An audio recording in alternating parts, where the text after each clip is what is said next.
بسم اللہ والصلاة والسلام علی رسول اللہ اما بعد۔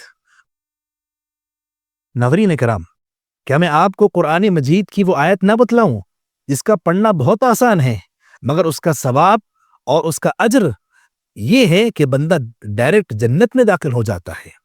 اللہ کے رسول صلی اللہ علیہ وسلم نے ارشاد فرمایا کہ من قرأ آیت الکرسی، جو بندہ آیت الکرسی کی تلاوت کرتا ہے دبر کل صلاۃ مکتوبہ، ہر فرض نماز کے بعد، لم یمنعہ من دخول الجنت الا الموت، اس بندہ مومن کو جنت میں جانے سے موت کے علاوہ کوئی اور چیز نہیں روکتی ہے۔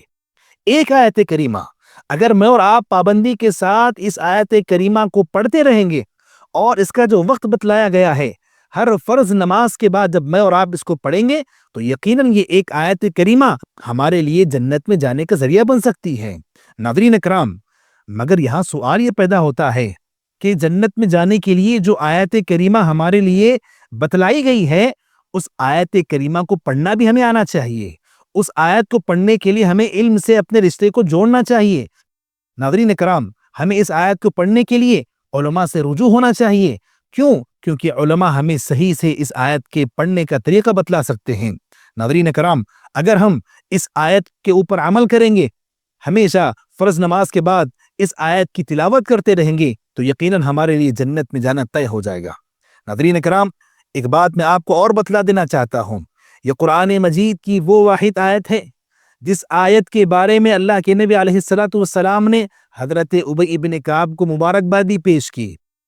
ایک موقع پر اللہ کے رسول صلی اللہ علیہ وسلم نے حضرت ابی ابن کعب سے یہ بات پوچھی کہ کیا آپ کو اس آیت کے بارے میں علم ہے جو قرآن کی سب سے عظیم آیت ہے؟ ابی ابن کعب رضی اللہ عنہ نے شروع میں کہا اللہ ورسولہ عالم۔ ابی ابن کعب رضی اللہ عنہ نے کہا اللہ ورسولہ عالم، اللہ اس کے رسول صلی اللہ علیہ وسلم بہتر جانتے ہیں۔